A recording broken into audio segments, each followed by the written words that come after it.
Assalamualaikum warahmatullahi wabarakatuh. Perkenalkan, nama saya Sofa Khairunisa dengan NIM 4211421006 dari Prodi Fisika Murni. Di sini saya akan mempresentasikan tentang tugas pokok manusia dan fungsinya. Tujuan penciptaan manusia. Tujuan penciptaan manusia adalah untuk menyembah, mengabdi, dan bersujud kepada Allah Subhanahu wa Ta'ala. Menyembah dan mengabdi kepada Allah berarti kepatuhan dan ketundukan manusia pada hukum Allah dalam menjalankan kehidupan di muka bumi, baik yang menyangkut hubungan vertikal atau hablum minallah, hubungan manusia dengan Allah, maupun horizontal atau hablum minannas, hubungan manusia dengan manusia lain dan alam semesta. Firman Allah dalam surat Az-Zariyat ayat 56-58 yang artinya, "Dan aku tidak menciptakan jin dan manusia melainkan supaya mereka menyembahku. Aku tidak menghendaki rezeki sedikit pun dari mereka, dan aku tidak menghendaki supaya mereka memberi aku makan. Sesungguhnya Allah, Dialah Maha Pemberi rezeki yang mempunyai kekuatan lagi sangat kokoh." Quran surat 51 ayat 56-58. Fungsi dan peranan manusia. Masalah fungsi dan peranan manusia harus bertolak dari firman Allah dalam surat Al-Baqarah ayat 30-33 yang berbunyi, "Ingatlah ketika Allah berfirman kepada para malaikat, sesungguhnya aku Allah hendak menjadikan seorang khalifah di muka bumi. Mereka para malaikat berkata, mengapa engkau hendak menjadikan khalifah di bumi itu orang yang akan membuat kerusakan dan suka menumpahkan darah, padahal kami senantiasa bertasbih dengan memuji engkau dan mensucikan engkau.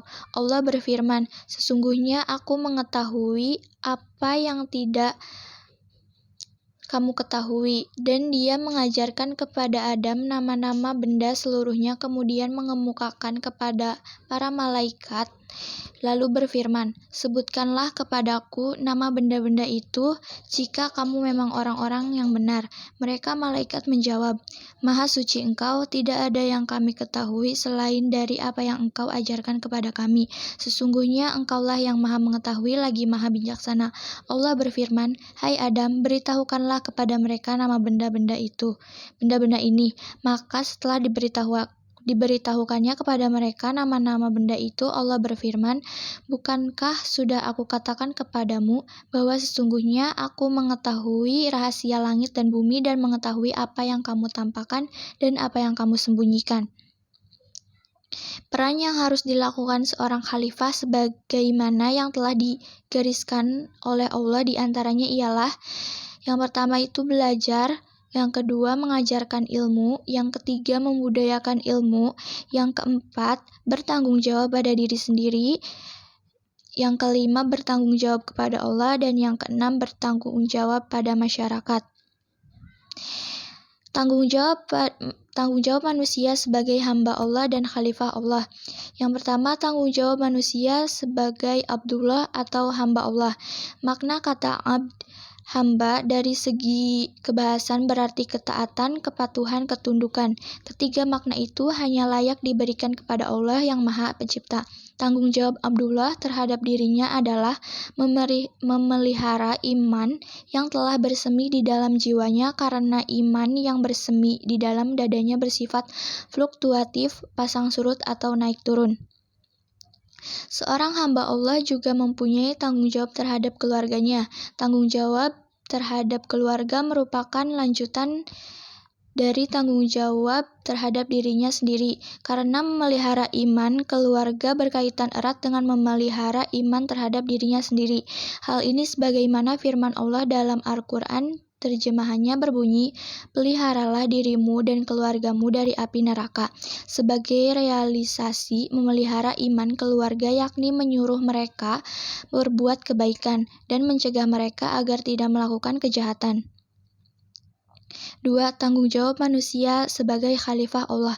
Khalifah berarti wakil atau pengganti yang memegang kekuasaan.